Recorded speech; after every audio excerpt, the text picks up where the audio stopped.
To your neighbors, you are a member of a secretive, dangerous cult that practices forbidden rituals in the dark. To the emperor, you are a political insurgent, a virus threatening the empire. Simply by refusing to bow to the gods of Rome. If you're caught, you won't just die. You will become evening entertainment for 50,000 cheering Romans. This is your life as an early Christian in Rome, and it is an absolute nightmare, not because every day ends in the arena. Some emperors will ignore you for a decade at a time, but you never know which day the wind will change, and your name alone will become an execution warrant. You wake up, and the first decision of your day is already a small act of treason. You walk into the central market and the roasted meat smells incredible. But you can't touch it. It was cut from an animal slaughtered on a pagan altar an hour ago. To buy it is to support an idol. To refuse it is to raise immediate suspicion. You walk past, empty-handed, while your neighbor watches, silently tracking your movements. You greet a stranger on the stone street. Before you speak freely, you trace a single, casual curve in the dust with the toe of your sandal, just half an arc. If he completes the shape, drawing the fish, he is a brother. If he stares back blankly, you have just exposed your identity to a man who might sell you out to the city guards before sundown. Your own household is a minefield. Your father still pours wine offerings to the household gods every single morning. Your brother views your faith as a foreign superstition that will bring ruin to the family name. He is terrified. And a terrified man might just turn you into the magistrates to save his own skin. In imperial Rome, every role you play is a mask, hiding a secret that carries a death sentence. And what your neighbors whisper about you behind that mask is worse than you might expect. They don't simply think you are strange, they think you are dangerous. The rumors circulating about Christians in Rome during these centuries aren't vague suspicions. They are specific, vivid, and believed by ordinary Romans who have never met one of you in their lives.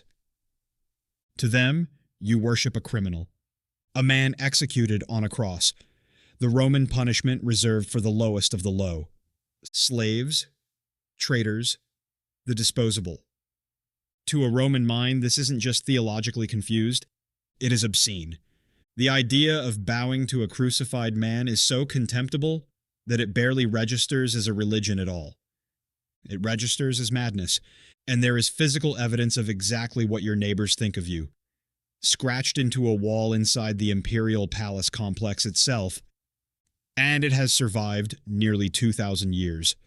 In 1857, archaeologists excavating the Palatine Hill in Rome broke into a room inside a building called the Pedagogium, a boarding school where imperial page boys and servants were trained.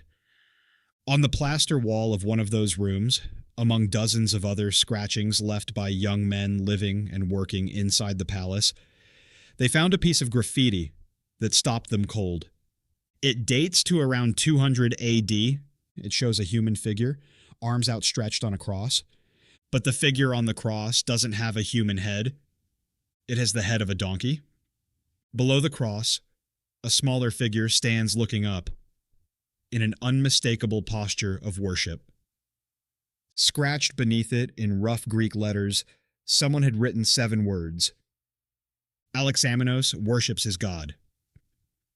This is the oldest surviving image of the crucifixion ever found, and it was drawn as a joke, a taunt, a piece of schoolboy mockery aimed at a fellow servant named Alexamenos, who apparently had the audacity to be a Christian inside the walls of the emperor's own household. To whoever scratched that image into the plaster, the message was simple. Your God is an animal.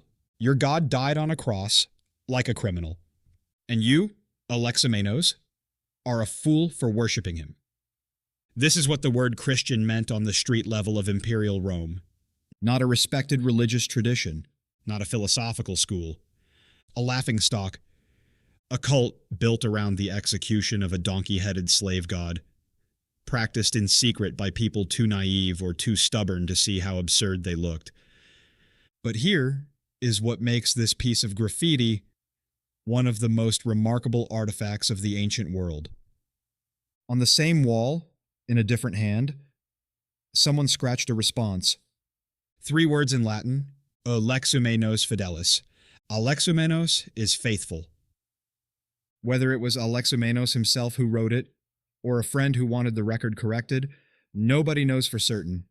But someone, living inside that palace, breathing that same air, under the same social pressure to conform and mock and stay invisible, looked at that insult carved into the wall, and answered it. Not by erasing the graffiti, not by walking away, by writing back. That exchange between an anonymous mocker and an anonymous defender, preserved in plaster for 1,800 years, is a small window into the social reality you live inside every single day.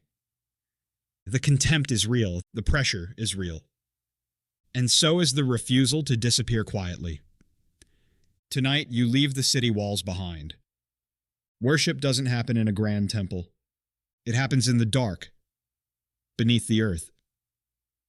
You descend through a narrow shaft into the catacombs, tunnels carved from suffocating volcanic rock.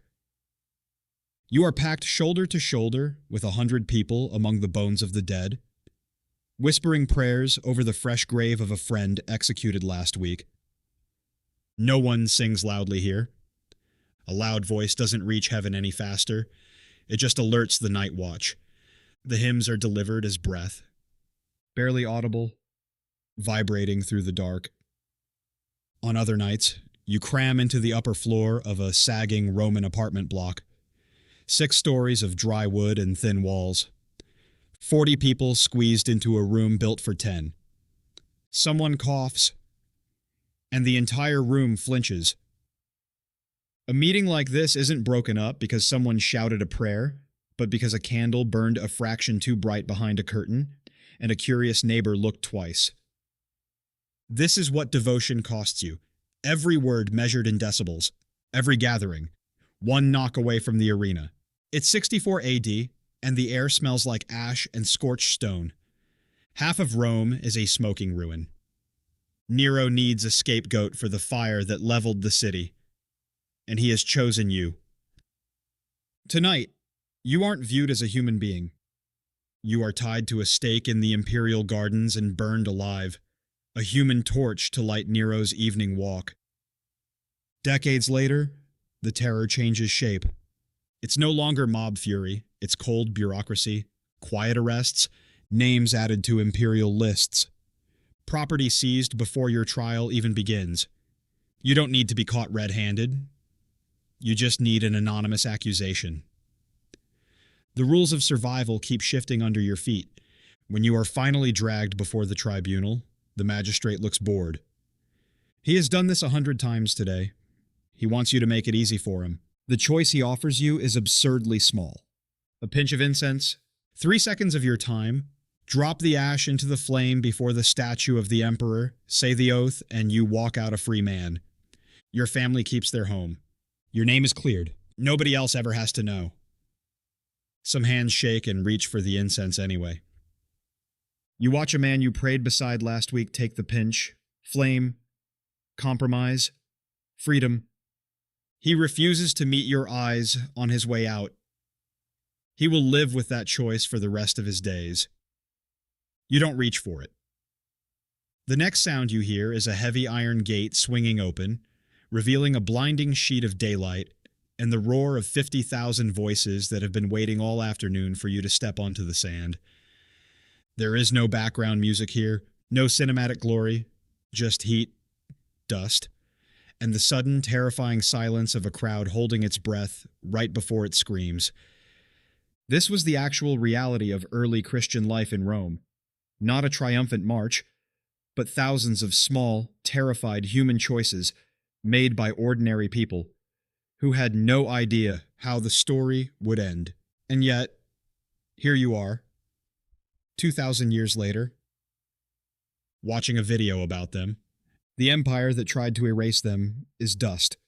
The names of the emperors who signed their execution warrants are known only to historians. But the name scratched into that palace wall, the name someone thought was worth mocking for eternity, is still being spoken. Alexamenos Fidelis. Alexamenos is faithful.